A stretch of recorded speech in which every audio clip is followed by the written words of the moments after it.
웬만한 펀드 매니저는 다 가지고 있거든요. 98%는 전자를 가지고 있을 건데, 아니 펀드 매니저한테는 네. 우리가 돈을 어쨌든 맡기는 거잖아요. 네. 근데 그 사람들이 네. 사는 게 네, 삼성전자면 기분이 좀 안 좋죠. 허탈하죠. 허탈하죠. 이상한 네. 거 아니에요? 이상하죠. 네. 네. 오늘 이 책은 바로 주식하는 마음입니다. 이 대표님에 대한 이제 소개가 이 책에 어차피 표지에 나와 있더라고요. 네. 17년간 초과 수익, 네. 3천억 자산 운용, 네. 모닝스타 투자 대상 연기금 S등급에 빛나는 주식 승부사, 혼진체의 이기는 투자술. 이야, 아주 소개가 그럴싸하네. 제가 좀 더 편하게 할 수 있는 게, 사실 대표님과 제가 82년생 동갑이더라고요. 왜 이래? 좋습니다. 좋습니다. 네. 좋아요. 첫 번째 질문으로 네. 좀 주식 투자가 네. 왜 괴로운 거죠? 좀 그런 내용이 있잖아요. 하시나요? 네, 하고 있습니다. 주식 투자를 네. 조금 네. 뭐 개인치고는 네. 그래도 네. 많은 금액을 네. 하고 있고, 네. 그 다음에 재테크 또 영상을 찍으니까 네, 그쵸. 네. 사실 마음 편치 않아요. 그쵸. 그러니까 왜 괴로운 건지 좀 알고 싶긴 해요. 그러니까 주식 투자로 네. 돈을 벌어도 네. 불안하기도 하고, 그쵸. 뭐 떨어지면 더 기분 안 좋고. 그쵸. 네. 네, 매일매일 왔다 갔다 하니까 벌어도 오늘 한 3% 올랐다 치고 그러면 이게 또 내일 어떻게 될지 모르잖아요. 그럼 지금 팔아야 되나 아니면 달리는 말에 올라타라고 또 하는데 좀 또 여기서 더 사야 되나 아니면 빠지면 또 말씀하신 대로 빠지고 나면 또 내가 뭘 잘못한 걸까 아니면 또 누가 내 주식을 이렇게 팔고 있는 건가 여기서 손절을 해야 되나 더 사야 되나 고민이 계속 되잖아요. 매일매일 바뀌니까. 근데 우리가 일상적으로 보는 것들 중에 매일 뭔가 이렇게 왔다 갔다 하는 거 별로 없잖아요. 없죠. 스포츠에서 내가 응원하는 팀이 이겼다 졌다 뭐 그 정도. 그러니까 이게 벌어도 너무 힘들거든요. 벌더라도 이게 내가 제대로 하는 게 맞나 앞으로 어떻게 될 건가 감정 소모가 너무 심하고 못 벌면 더 심하죠. 그러니까 벌어야 돼. 벌거나 안 하거나. 네, 오늘 즐겁네요. 오늘 되게 즐거운 것 같습니다. 즐거우신 것 같은데 뭐가 좀 잘 안 되네. 근데 진짜 벌어도 좀 괴로운 게 제가 사실 올해 카카오를 많이 벌었거든요. 그걸 다들 아세요, 시청자분들이. 근데 좀 일찍 팔았어요. 그러니까 그쵸. 벌어도 그쵸. 좀 기분이 그쵸. 좀 찝찝한 거죠. 그쵸. 그 최근 영상에 그 훌륭하신 두 분 나오셨잖아요. 강방천 이천 대표님 회장님. 저 전 직장 사장님. 안녕하세요. 저도 나왔습니다. 여기 추천사도 써주셔가지고. 진짜요? 네. 봤어. 감사합니다. 그 내용 중에 그런 내용이 나오잖아요. 삼성전자를 편입하냐 아니냐에 대해서 그 두 분이 조금 다른 의견을 가지고 계셨던 것 같은데 저는 그 영상을 보면서 딱 그 생각이 먼저 들더라고요. 그 펀드 매니저가 삼성전자를 안 들고 있기 어려운 이유가 내가 안 가지고 있는데 삼성전자가 오르면은 너무 괴로워요. 그건 다른 종목도 마찬가지 아니에요? 삼성전자는 달라요. 왜요? 삼성전자는 웬만한 펀드 매니저는 다 가지고 있거든요. 개인 투자자분들은 상관이 없어요. 근데 삼성전자는 펀드 매니저들의 한 느낌으로 한 98%는 전자를 가지고 있을 건데 중소형주만 하는 매니저들 제외하고는 무조건 있어요. 무조건 있고 삼성전자가 오르면은 전체 지수도 다 같이 올라요. 그쵸. 근데 여기서 또 중요한 거는 삼성전자를 많이 안 가지고 있던 펀드 매니저들이 전자가 오르기 시작하면은 전자를 따라 붙어야 돼요. 언더퍼폼을 하면 안 되거든요. 아무튼 시장을 하회하는 수익률을 내면은 업에 잘릴 리스크에 노출이 돼요. 그러니까 전자가 달리기 시작하면은 내 수익률이 시장을 하회하게 되고 그러면은 따라 붙어야 돼요. 근데 따라 붙으려는데 무슨 돈으로 따라 붙죠? 돈이 없잖아요. 그러면은 다른 주식을 팔고 전자를 사야 돼요. 그러면은 그 다른 주식은 누가 가지고 있을까요? 또 그 삼성전자 안 들고 있는 이 중소형주 매니저들은 이런 걸 들고 있잖아요. 그러니까 전자가 달리기 시작하면은 그냥 전자가 달려서 하회할 뿐만이 아니라 내가 들고 있는 주식들을 다른 매니저분들이 열심히 팔면서 그 돈으로 전자를 또 산단 말이에요. 그러니까 두 배로 손해를 보게 되는 거예요. 그러니까 내가 안 가지고 있는데 올라간다. 근데 그게 되게 중요하다. 이러면 사람 마음이 굉장히 괴롭거든요. 예를 들어서 조금 다른 사례지만 부동산이 너무 많이 오르는데 내가 부동산이 없다. 박탈감. 그럼 굉장히 힘들잖아요. 약간 그런 느낌이라고 보면 돼요. 그 주식 운용을 하는 펀드 매니저에게 삼성전자는 없는데 오르면 너무 괴로운 거예요. 아니 네. 근데 네. 여기서 두 가지 질문을 좀 네네. 드리고 싶은 게 네. 아니 펀드 매니저한테는 네. 우리가 돈을 어쨌든 맡기는 거잖아요. 네, 그쵸. 우리가 더 전문가라 생각해서. 그렇죠. 근데 그 네. 사람들이 네. 사는 게 네, 삼성전자면 삼성전자면 좀 좋죠. 허탈하죠. 허탈하죠. 네. 우리는 시장의 초과 그러니까요. 수익을 얻기 위해서 그러니까요. 맡기는 건데. 그러니까요. 예. 근데 그분들 그냥 98% 삼성전자를 가지고 있다는 거잖아요. 그러니까요. 이상한 네. 거 아니에요? 이상하죠. 어. 네. 그러니까 펀드들이 이 얘기하면 이제 업계에서 또 쫓겨날 텐데 어떡하지? 그래서 좀 별로죠. 아 수익률이 이 뭐 B 처리 이렇게 안 되나요? 요즘 펀드 수익률이 그렇게 좀 생각보다 안 좋다고 하더라고요. 그거는 전체적으로. 요즘의 얘기는 또 아닙니다. 요즘 얘기가 아니에요. 뭐 오래된 얘기입니다. 네. 근데 이게 약간은 좀 차이가 있어요. 맡기는 자금의 성격이 초과 수익을 내는 거다. 이게 초과 수익과 절대 수익이 또 약간 달라요. 초과 수익을 낸다라 하면은 기본적으로 시장을 따라가는 거는 기본으로 하되 거기에서 그 이상을 내달라. 이런 거거든요. 그래서 만약에 시장이 마이너스 10%가 됐는데 마이너스 3% 정도가 되면은 이건 잘한 거예요. 잘한 거죠. 7%를 이긴 거니까. 그러니까. 근데 손해잖아요. 손해죠. 그럼 고객은 기분이 안 좋잖아요. 그쵸. 안 좋죠. 예. 아, 그래도 야, 시장 10% 빠졌는데 너는 3%밖에 안 빠졌구나. 축하한다. 그럴 순 없죠. 예, 기분이 나쁘죠. 예. 네. 근데 자금의 성격상 그런 자금들이 있어요. 아, 시장 10% 빠졌는데 당신 3%만 하락했네. 네. 잘했다라고 할 수 있는 성격의 자금들이 대부분의 연기금 자금들이에요. 연기금에서는 그들 차원에서 자산 배분을 쫙 해요. 네. 지금 매크로 환경이 이러이러하고 앞으로 상황이 이렇게 될 것 같으니까 이런 시국에는 뭐 주식 채권 아니면 대체 투자 이런 식으로 분산도 하시고 국가별 분산도 하고 그럼 주식의 경우에는 또 인더스트리별로 뭐 반도체를 많이 산다거나 뭐 헬스케어를 많이 산다거나 혹은 그 스타일별로 뭐 가치주, 성장주 혹은 뭐 규모별로 대형주, 중소형주 뭐 이런 식으로 스타일 배분들을 쫙 해요. 그러면서 자금을 분배를 하기 때문에 에셋 얼로케이션은 우리가 한다. 그러면은 이 자금을 받아간 당신들은 여기에서 우리가 벤치마크를 줄 테니까 벤치마크의 초과 수익만 잘 내달라. 네, 이렇게 스펙을 명시해서 맡기거든요. 네. 그러면은 그 스펙을 지켜주기만 하면은 잘한 게 되는 거예요. 그러니까 자금의 성격이 전혀 다른 거예요. 그래서 일반적으로 이제 리테일에서 맡기시는 개인분들의 자금은 네. 그것보다는 절대 수익에 가깝죠. 그러니까 시장이 마이너스 10% 났을 때 또 좀 수익이 났으면 좋겠고, 그렇죠. 근데 그러면 절대 수익 기준이면은 시장이 플러스 20 났을 때에도 뭐 이 펀드가 플러스 10 정도 나면은 그래도 좀 잘한 게 돼야 되긴 하는데 그럼 또 기분이 안 좋잖아요. 시장이 평균적으로 20%가 낮다고 하면은 개인적으로 주식하면 40, 50은 그냥 기본 번다라고 봐야 되거든요. 그렇죠. 근데 펀드에 맡겼더니 10%밖에 못 이렇게 되는 거죠. 그래서 참 그 남의 돈을 맡아서 운용한다는 건 참 괴로운 직업이고, 전에 나오신 이 두 분께서도 그 액티브 매니저라는 표현을 써주셨는데, 그쵸. 액티브 매니저라는 업종 자체가 사실 좀 위기에 처해 있어요. 아까 이제 김 작가님께서 언급하시기로 성과가 요즘에 좀 안 좋은 것 같다, 전반적으로. 근데 사실 원래 액티브 펀드들의 성과는 안 좋아요. 왜냐하면 그들 자체가 시장이기 때문에 10명이서 시합을 해요. 10명. 그러면 등수를 매기면 절반은 상위 50%가 되겠죠. 네. 나머지 절반은 하위 50%가 되겠죠. 당연한 거잖아요. 10명이 시합을 했으면은 네.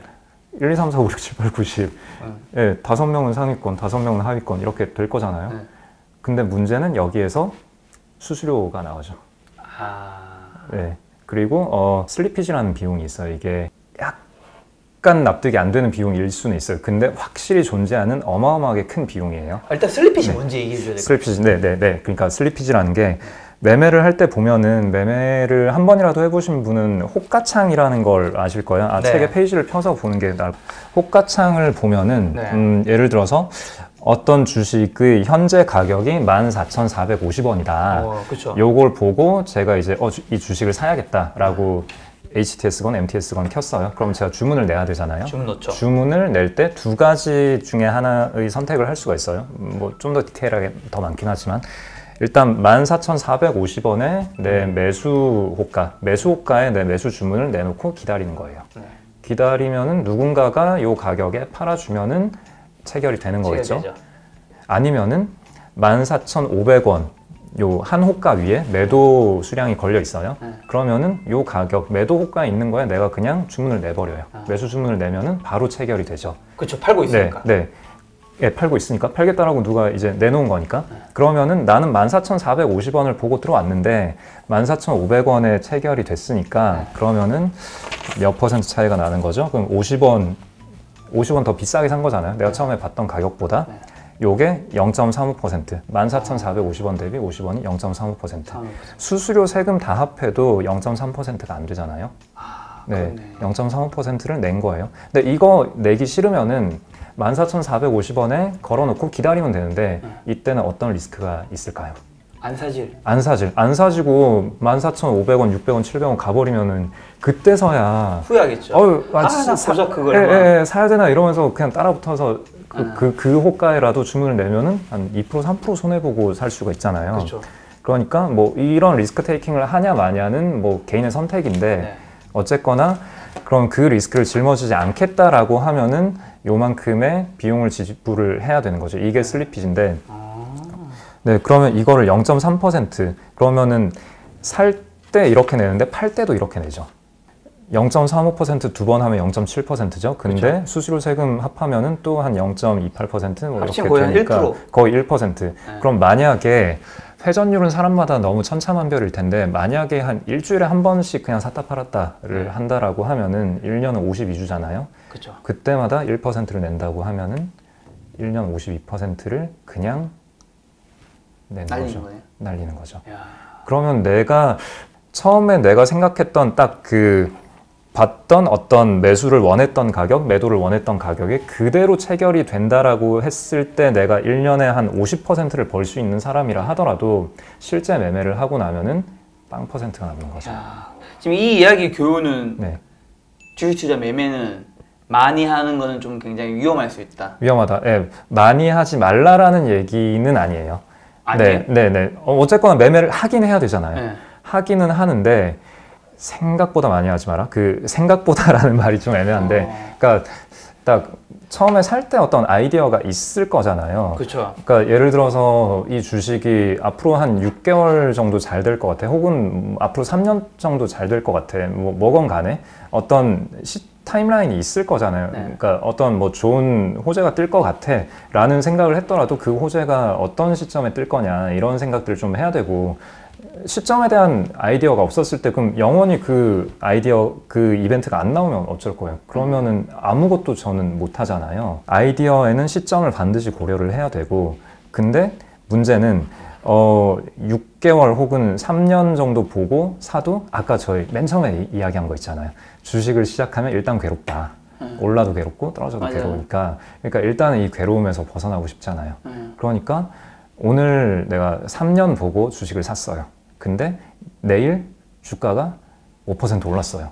와, 이러면서 팔고, 혹은 뭐 더 살 수도 있겠고, 혹은 뭐 다음날 주가가 3% 빠졌다. 그러면은 왜 이래? 내가 뭐 잘못했나? 이러면서 팔고. 예, 그러니까 살 때는 3년짜리라고 생각하고 사놓고 그 어제랑 오늘이랑 뭐가 바뀐 거예요?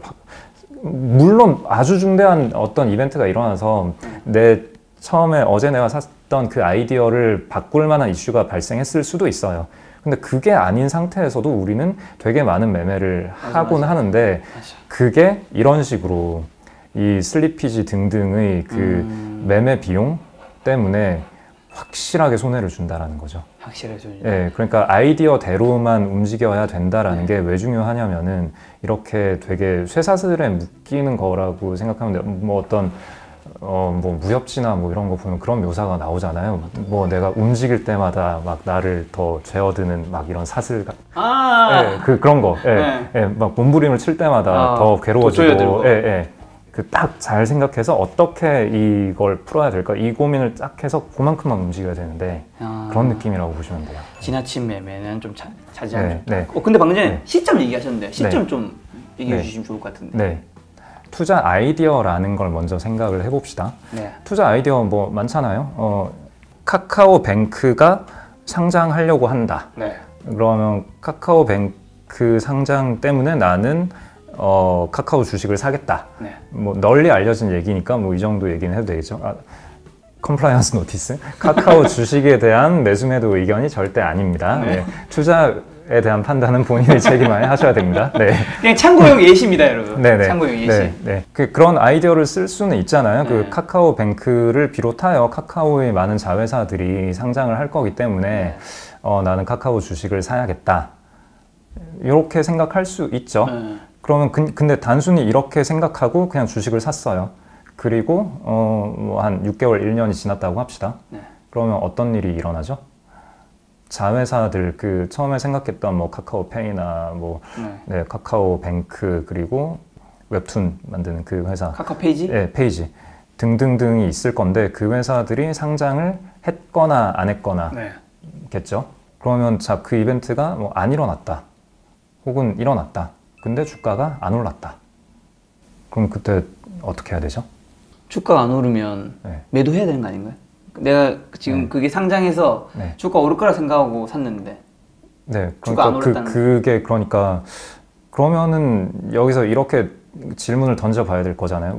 왜 상장을 안 했지? 혹은 네. 상장을 했는데 주가가 안 올랐으면은 네. 왜 상장을 했는데 주가가 안 올랐지? 그 불확실한 미래에 대한 의사결정을 해야 되는 거잖아요. 네. 그러면 여기서 우리가 처음부터 우리가 100% 확실한 어떤 미래를 예측하고 의사결정을 할 수는 없는 거잖아요. 그러면은 우리가 의사결정 원칙이라는 거를 만들어 나갈 때 우리가 계속 틀려가면서 아, 내가 뭘 잘못했지? 반성하고 다음에 의사결정을 할 때 아, 지난번엔 내가 이런 걸 잘못했으니까 이거를 다시 다음에 의사결정할 땐 좀 개선해서 좀 더 좋은 의사결정을 해보자. 이게 기본이잖아요. 네. 자, 근데 그냥 카카오 좋을 것 같아. 카카오 자회사 상장할 것 같아. 라고 해서 샀어요. 근데 만약에 뭐 여러 시나리오 중에 하나로 아무 일도 일어나지 않았다. 상장을 안 하더라. 네. 그러고 나면은 내가 뭘 틀렸는지 알 수가 없잖아요. 네. 그러니까 애초에 타임라인을 지정하지 않았기 때문에 1년이 지났는데 상장하지 않았다라고 했을 때 원래부터 카카오는 뭐 2년, 3년 후에 상장할 계획이었다 였을 수도 있고 아닐 수도 있잖아요. 제가 배우는 게 없잖아요.